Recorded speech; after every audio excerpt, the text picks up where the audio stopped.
Eastern.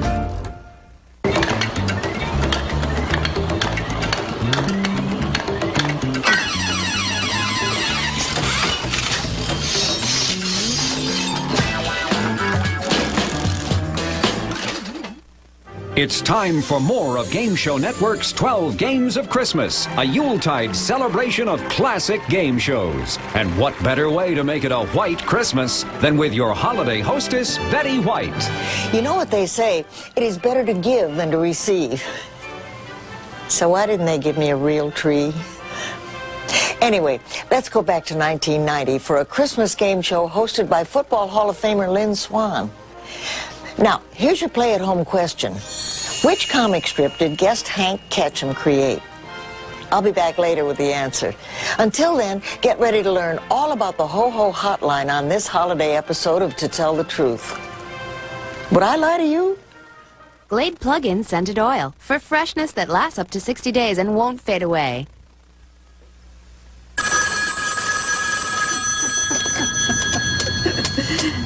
Santa's workshop. Santa's talking. This Santa is answering the Ho-Ho Hotline. He was trained by one of these three men. Number one, what is your name, please? My name is Jim Brennan. Number two. My name is Jim Brennan. Number three. My name is Jim Brennan.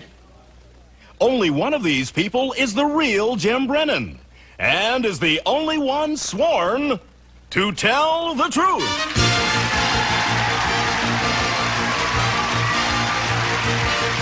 Now let's meet our panel. Actor and raconteur Orson Bean. Tony Award-winning actress Peggy Cass. Star of the upcoming film Lena's Holiday, Chris Lemon. And to tell the truth's very own Kitty Carlisle.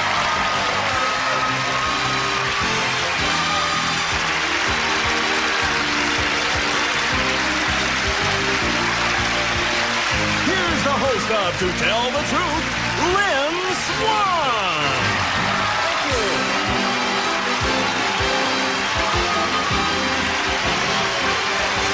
Thank you.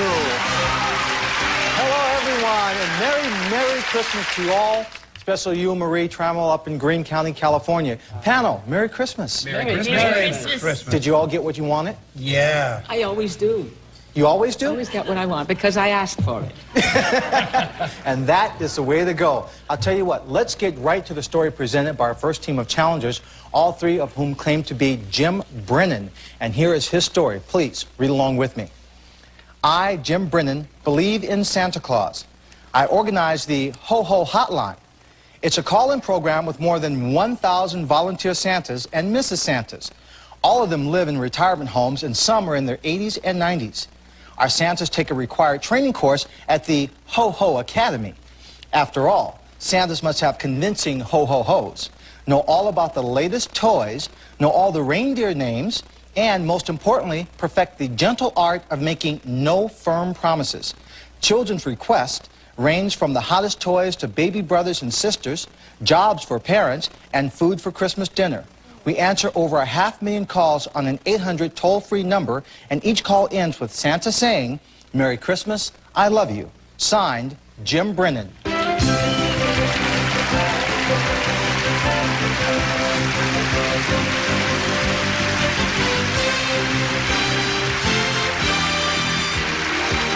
We'll find out more about the Ho-Ho Hotline right after this. Betty will be back with more of the 12 Games of Christmas right here on Game Show Network.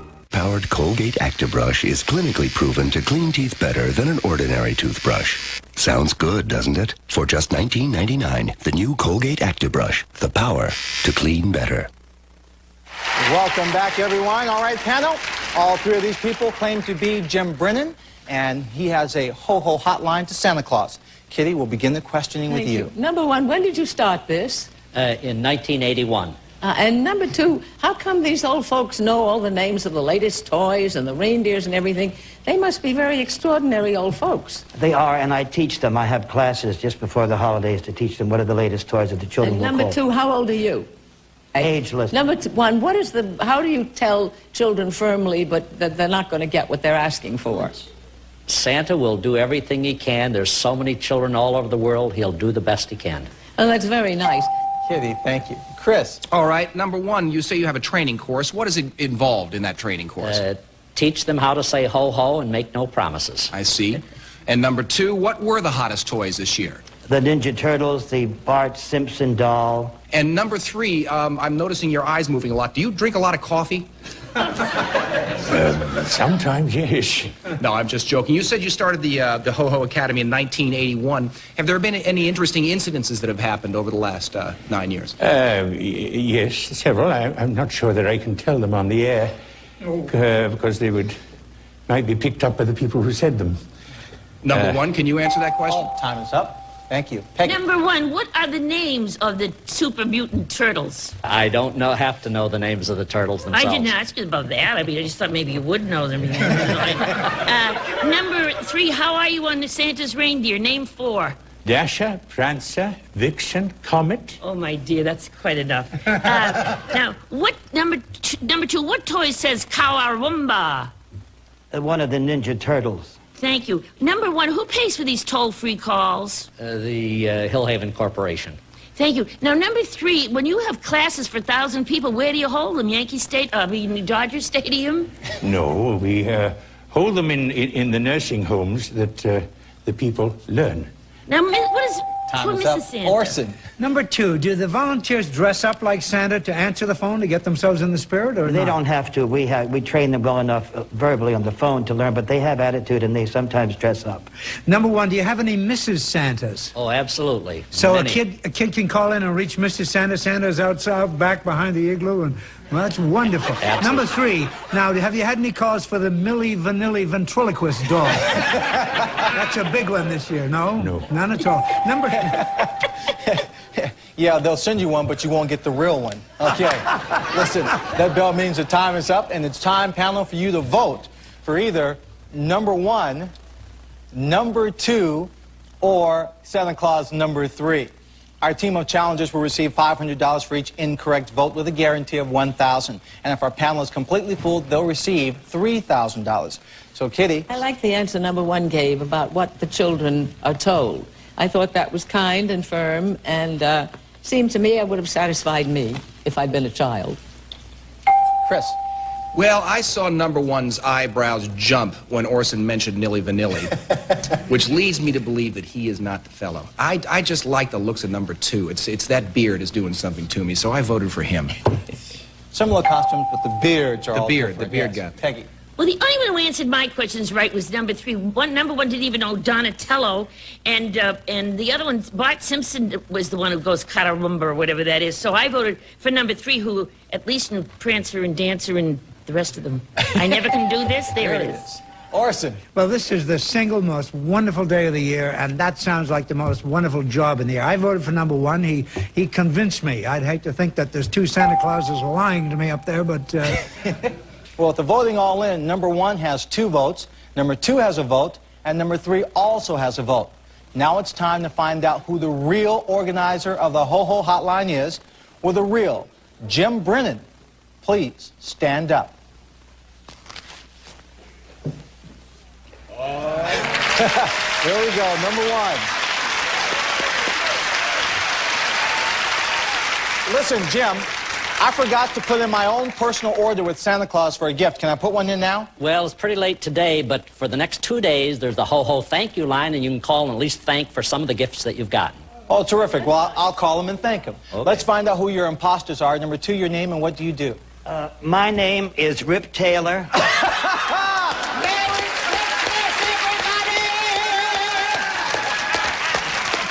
Wonderful, Rip. Oh, that's great. That is terrific. Thank you for being here. Pleasure. Well, number 3, who are you and what do you do? My name is Christopher Hewitt. Oh,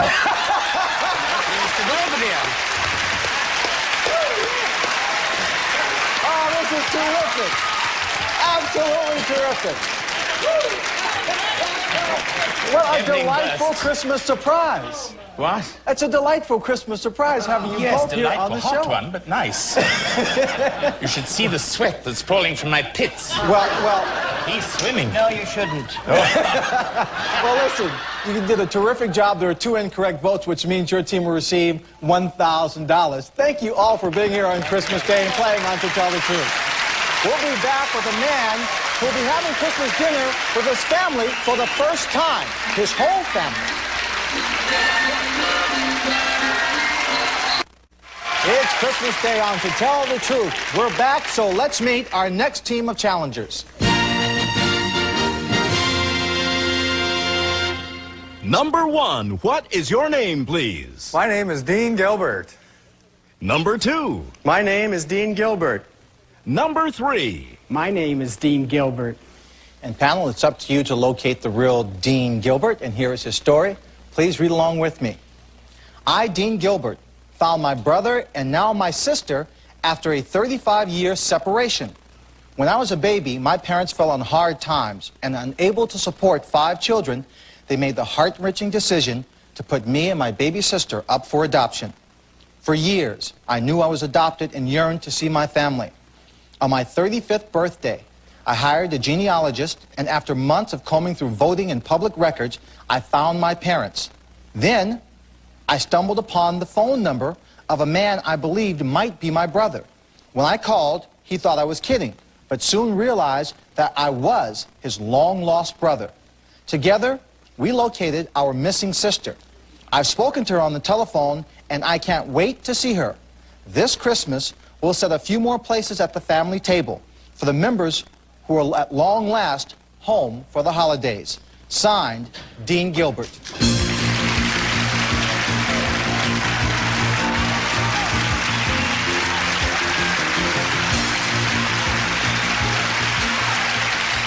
Well, Orson, we'll begin with you and the story of unification.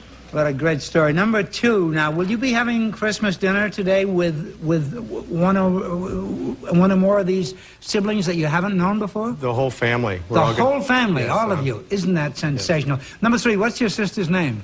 Adrian. Adrian. Number 1, now, how has it been to suddenly have a new family after all this time? 25 more people in my life. It's wonderful. 45? You're talking about cousins? 25. That, I mean, this is an extended family, yes, right? But your time is up. Wait, I need more time. You'll have to extend it with But Peggy. it's Christmas. Now, number 1, did you have foster parents? Correct. Number 2, 3, did you have foster parents or were you in an institution? No, I had adoptive parents, yes. Thank you. Well, number 2, did you keep your own name, Dean Gilbert, or did you have your foster parents' name? My Gilbert is my foster parents' name. So Well, now, number 1, did your sister go under the name of Gilbert, too? No. No. Well, number 3, how did you find her? Before I found my sister, I found the rest of my family. We just located my sister. Well, number 2, did you live close to, in the same town as the rest of your family, or were you scattered all over the country? No, we're amazingly close in the same state, within Southern California. Thank you. Thank you. Chris. Number 3, I'm going to carry on that line of questioning. What exact incidents was it that made you, at the age of 35, finally decide to do this? You know, life's funny. You can have material wealth and still feel an emptiness. Mm-hmm. Well, that's a very good answer. And when you found your sister, what'd you say her name was again? Adrian. Adrian, yeah. And you have met with Adrian? No. No, you're about to. Okay. Yes.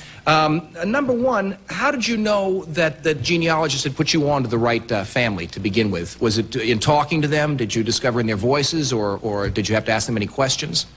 The genealogist had done a lot of cross-checking, and we called these people and asked them certain pertinent questions. And the questions were obviously answered. Time is up. Thank you. Kitty. Gosh, you know, in the many years that I've been on this show, we've had this situation quite a few times, and I have never known anyone who wasn't overjoyed at meeting their siblings and their parents. Is it possible that you wouldn't like them once you met them? Which number? Who would you Number ask? 2. Okay. It's possible, but the anxiety or the anxiousness is just so overwhelming that when I did, I just cried. So. Number 1, do you have the foster parents as well for this gathering? Oh, they're not at this one, at a later date. But not today. Yeah. Time is up. Panel, time for you to vote for either number 1, number 2, or number 3. Orson. Well, if they were mine, I wouldn't have given away any of them. But number 2 is adorable. I especially would have kept him. Peggy. And number 2 looks like Kenny Rogers, so I didn't vote for him. I voted for number 3. You were so sweet. I felt you might be putting it on. And number 1, you sort of didn't act so interested, so I figured you're fooling us and you're the real one. There we go. Chris? I'll tell you, even though I didn't get a chance to ask him a question, number 2 just seems to have a wonderful happiness going on inside of him right now. I think some real good things are going on for you, so I voted for you. Beaming from the inside. Yes. Kitty. Well, I felt that it was really number 1 because number 1 said that they weren't going to all be together this Christmas, and I think it would be more tactful to let the foster parents have another day.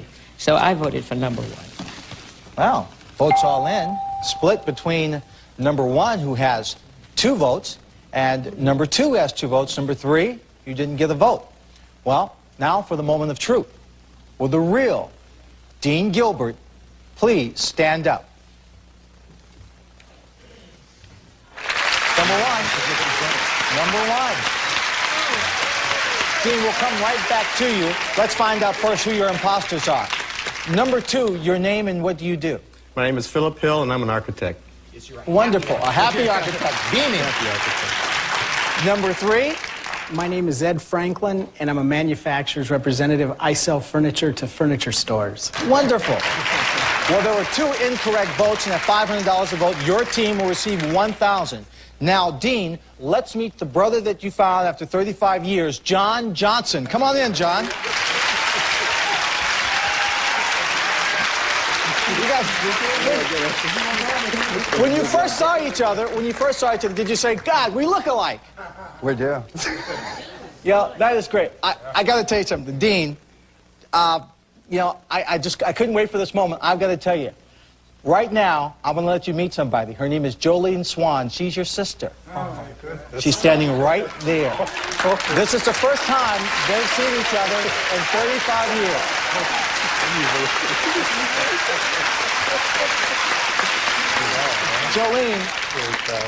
Jolene, when you found out that all this was going on, what was your first thought?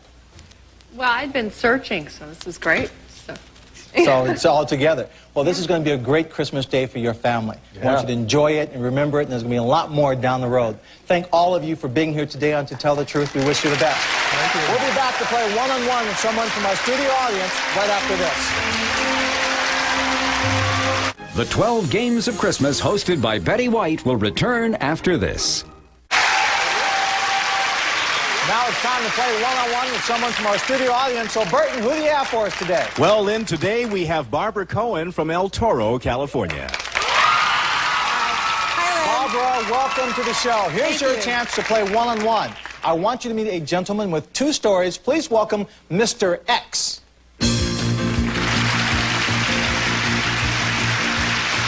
Now, Barbara, he is going to tell you 2 stories. Only one is the truth. If you spot that true story, you'll win $500. So listen very carefully. Mr. X, what is your first story? My name is Hank Ketchum. I created the Dennis the Menace cartoon strip. That may or may not be the truth, so listen to story number 2. My name is Johnny Marks. I composed the music for Rudolph the Red-Nosed Reindeer. Okay, panel, here's your chance to help Barbara win $500. We'll start with the first story, Dennis the Menace. Kitty. Mr. X, how long has Dennis the Menace been in the newspapers? 40 years. Thank you. Chris? What inspired the character, Dennis the Menace? My son. Peggy. Who played Dennis on TV? Jay North. Orson. What's the name of the neighbor that the Dennis drives crazy? George Wilson. He's in an asylum right now. Now, Barbara, that's story number 1. Listen to this is story number 2, the man who wrote the song Rudolph the Red-Nosed Reindeer. Mr. X, would it be indiscreet to ask you how much you've made out of that show till now? It would be, yes. Okay. It's comfortable. Okay. Thank you. All right, Mr. X, if you wrote Rudolph the Red-Nosed Reindeer, obviously you're a musician. How many different types of chords are there in the first verse? In the first verse? First verse. Well, there are only about 4 different chord changes. In the whole song? That's right. That's good enough. Peggy. Thank you. Mr. Marks, was Rudolph the Red-Nosed Reindeer written for a show, or was it by itself first and then the show came later? It was written from a book written by Robert May. In 1949, I wrote it. And the book was written for the Montgomery Ward Company and was given away as a freebie. Oh, thank you. Orson. Do you have a favorite recording artist who's done it other than Gene Autry, the original? Oh, I think Bing did a pretty good job. Who? Bing Crosby did a pretty Bing, good yeah. job. Okay. Barbara, you've heard the cross-examination. Is our Mr. X the man who created Dennis the Menace, or did he compose Rudolph the Red-Nosed Reindeer? I think he's the man who created Dennis the Menace because, first of all, he looks like he has a good sense of humor, and he seemed to know more about that, too. Okay. What is your true story, Mr. X? To tell the truth, my name is Hank Ketchum, and I created Dennis the Menace. Way to go, Barbara! $500. Thank you for playing one-on-one. Now, Hank, Dennis was created in 1950, huh? 1950 was created, released in 1951 to 18 newspapers. He hasn't aged a bit. We have a picture. Can you tell us about that very first drawing of Dennis the Menace? Oh, that was, yes, it shows the Mitchell family being heisted from their little silver they have. And Dennis's father is down there with a drawn gun, and a proud little Dennis looks up at his dad and says, "Attaboy, Dad, squirt it right in his eye." That's great. It still works today. And for all of you who are interested in reading the history of Dennis the Menace, you can in Hank's new book called The Merchant of Dennis. Correct. Thank you very much for being here on To Tell the Truth. Thank you, sir. We'll be right back in just a moment.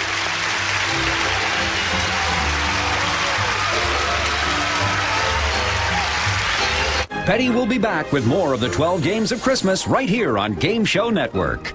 Hi, I'm Alan Thicke, host of all new Three's a Crowd. I love getting letters from former contestants, especially when they smell like lilac. Dear Mr. Thicke, after being on all new Three's a Crowd, my whole life changed. Moved to a new place, made new friends, resolved my intimacy issue. That's signed Bubba Love, San Quentin Penitentiary. Yeah, and sometimes I get pictures. Different kind of contestant, different kind of show. All new Three's a Crowd, weeknights at 9:30 Eastern. Whoa, this has been digitally enhanced. Thank you all for joining us this Christmas Day. We'll see you next time on To Tell the Truth. Merry Christmas! This is Burton Richardson speaking for To Tell the Truth, a Mark Goodson television production.